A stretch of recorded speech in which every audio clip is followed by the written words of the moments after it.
Hello, this is Melchan, and welcome to the WZ-120 review, the Chinese Tier 9 medium tank.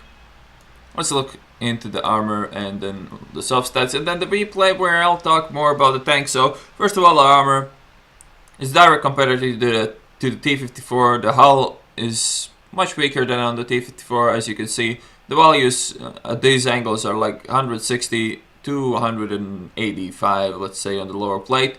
Let's compare that to the T-54 SOL real quick. The same angle, 200, 190, and the lower plate goes to 220. This is flat on angle, so you can see the difference there. Turret, however, is the other way around. If you look at the T-54's turret, it actually has the strongest zones right next to the gun mantlet, which is quite uncommon for tanks like these, and it gets weaker once you go out. Like, these parts are probably the weakest on the turret, which is actually pretty good. It's kind of arguable which turret is better. The cupolas are obvious weak spots on both of these. If you compare this to the WZ-120's turret, it has more flat parts of the turret, but they're more vulnerable next to the gun mantle, which is where usually you would try to pen tanks like these ones, so you have to watch out for that. But the rest of the turret is extremely well armored and should not be penetrated even by tier 10 tank destroyers. Cupolas are slightly better than on the T-54, but not that much better to make a difference. So side armor 80, pretty good. This obviously a weak spot, and everything else doesn't really matter. If you look into the soft stats, comparing it to the T-54, you see a sea of red here. Everything about the gun is worse. And you might argue maybe, well, you shouldn't use this gun. This gun is really derpy and it can be so frustrating. But if you compare that to this one, you can still see, like, this is the 100mm gun with slightly better penetration, and everything else is worse than this. So I don't want to recommend to use this to anyone. I mean, bad aiming time, bad accuracy, it is just not worth it. So I think the 122 is where shit is at, and even that gun is pretty damn bad. As you can see, all the aiming stats are way worse. You can understand that with the having the 122mm gun on that. Mobility wise though, power to weight ratio way worse, and soft stats might be better, but it doesn't really help. And this tank is way slower than the T-54, and it has less armor, arguably, than the T-54. So yeah, that being said, let's get into the replay and see how this thing performs in action. So here we go, playing on Swamp. I'll just read out some quick stats about the tank before the game starts properly. So top speed 56 kilometers an hour. It's the same as on the T-54, but this tank will struggle to reach that speed, or you will reach that speed only downhill. Traverse 46 degrees per second, it's almost like on the T-54. View range 390, exactly as on the T-54. Turret traverse 42 degrees per second. Now we get to the gun, 440 alpha damage, which is the highest of any tier 9 mediums for obvious reasons. Penetration 249, really good, not the highest, but still that's the higher range of penetration of tier 9. What else there is to know? Damage per minute 2200, which is worse than on the T-54, but you can understand why. But what boggles my mind is that the aiming stats on these guns is just horrible. I mean, 5 rate of fire, which makes the reload around 11 seconds with the upgraded crew and some equipment, and well, a bit less even, 10 point something probably. And the accuracy 0.38, which is not like really bad, but what completely kills this gun is 3.4 second aiming time. I mean, fuck off. There's no way this tank should aim 3.4 seconds, and that is complete deal breaker for me to keep this tank. I mean, it is not worth it at all. Most tier 9 tanks are lacking in penetration at tier 9, and their tier 10 counterparts just get better penetration, slightly better DPM, nothing more really. This tank has the penetration, it has horrible aiming time, horrible accuracy, and horrible DPM as well. So I really feel that this gun is a deal breaker, but the thing is, if you use the other gun, it's even worse. I mean, the other gun is also pretty damn bad. If you look at the stats of the other 100mm, the rate of fire is worse than on the T-54, but not by much, but still by a bit.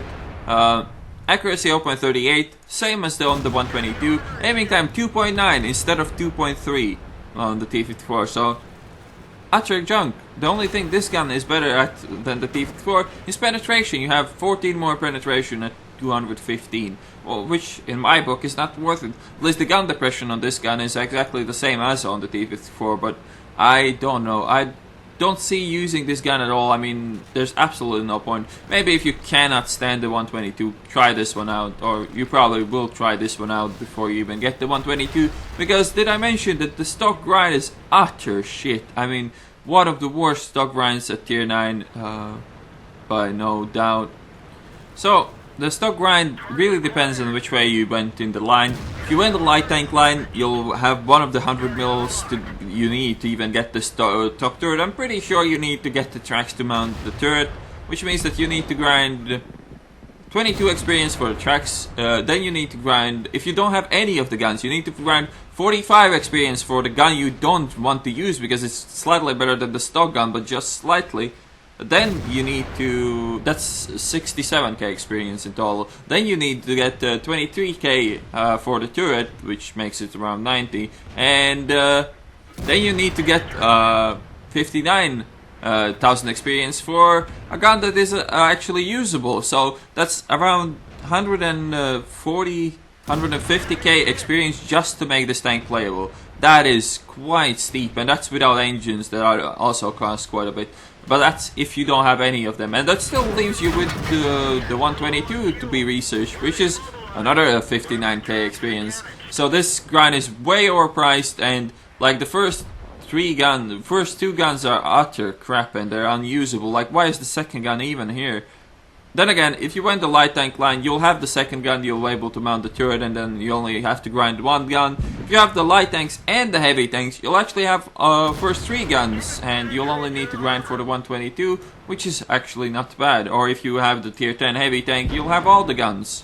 So if you grind this line the last, the grind is actually gonna be really good. There's gonna be only the turret you need to research, but if you haven't grinded any of the Chinese other tanks, then the tier 9 is utter pain in the ass.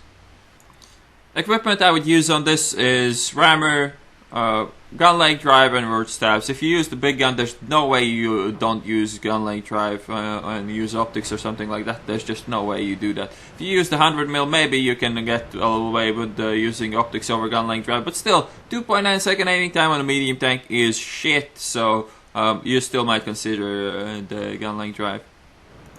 This game so far, at the first part, I was struggling to get any gun depression. I mean, when I did get gun depression shot in E35, low rolled and he almost made it back to equal. So even then, all my struggle was almost for nothing. Only managed to connect 2 shots at the start of the game, and now the IS should not be a problem to penetrate. Look at that fucking aiming time, it's ridiculous. I got lucky that I hit it, because I can't really take my chances. If I turn my turret again, I'll have to re-aim the entire fucking thing, so I'd rather take my chances while I still can. Get the kill as well. That guy dies. Audi spotted. I don't really pay attention. I probably could have gotten a shot from here, but I don't know why I didn't actually look that way. Now I am looking, but probably the rock was in front of me, so it was still a mistake to not look at him and not try to get the kill. But he gets spotted again. Look at that. Look how shooting with this gun feels like. You lead your shot and you just hope you get lucky. I mean, I could miss that shot like 9 times out of 10. I just got lucky. The lead was alright and the shot went rather straight, I would suppose, and I get the kill. And this is what you really have to do. You hope in this tank, you have to hope that your shots go straight, otherwise you're just gonna get wrecked. And same goes with the next shot. I mean, you could argue that I usually play like that. I always take my chances and shit like that, but I always want my chances to be good. With this gun, your chances are never good. You always have around 50% chance to hit what you're shooting at if you don't aim for fucking 3 light years. Like, look at this shot. The chances to hit there was around 50%, and I'll took them because I have nothing better to do. I can't just sit there and wait till he drives away while I'm aiming here like an idiot. Which is probably my biggest grind of all. The aiming time is just, it does not belong on a tier 9 medium tank. I mean, this is not KU1S gun anymore. You actually have penetration. And again, the chances to hit properly there was around 50%. Again, I could have aimed there longer, I guess. But then again, I have no idea where the 704 is, and probably would not be worth it to aim longer there, as you can see. And with all the RD that's in this game at the moment, it's impossible to aim your gun without being shot back by some piece of shit in the corner of the map. Another shot that misses, that was aimed at the weak spot, but I forgot what gun am I using. I should have aimed center mass there. So yeah, I guess you could tell by my voice that I don't really enjoy to play this tank, and I mean, I really don't. I think it's probably the worst tier 9 medium tank. Lorraine is completely different, so it's kind of hard to compare them, but this tank does nothing right. I mean, the only good part about this is the alpha damage, and I guess the good penetration is also a nice change of pace again after comparing it to some other medium tanks, but then again, they are not worth the hassle you need to go through to actually play this tank. Obvious rules to stick by when you play this tank, however, stays the same. Stay all down. Try to not go ridges to shoot anybody, because with this gun depression you'll have to go all the way over the ridges to shoot anything. -3 gun depression with this gun, really bad. Now a chance to pick up 2 kills, 704, get a kill blind, and now the 3090. If everybody else misses, I can get this kill as well, possibly. And obviously, since I took all my chances all day long, I'll take this one as well and get the kill. So here's the end plate. Not very inspiring game, but it did the job. 4,273 damage, not a lot for a tier 9 ace, but I got quite a lot of experience, I guess, because of 2,762 assisted damage. High caliber ace tanker. I know there's quite a bit of fan club for this tank, and some people actually do enjoy it, but I cannot see how you can call this a good tank with that 3.4 second aiming time. I seriously think Wargaming needs to reconsider balancing on the tier 8 and 9 Chinese medium tanks. They're way underpowered, but then again, some tanks need to be underpowered for the other tanks to be overpowered, so hey, who am I to judge? Sorry for the lack of content last week. I should be back to normal now. So I hope you guys enjoyed this video, and I will see you on the next one.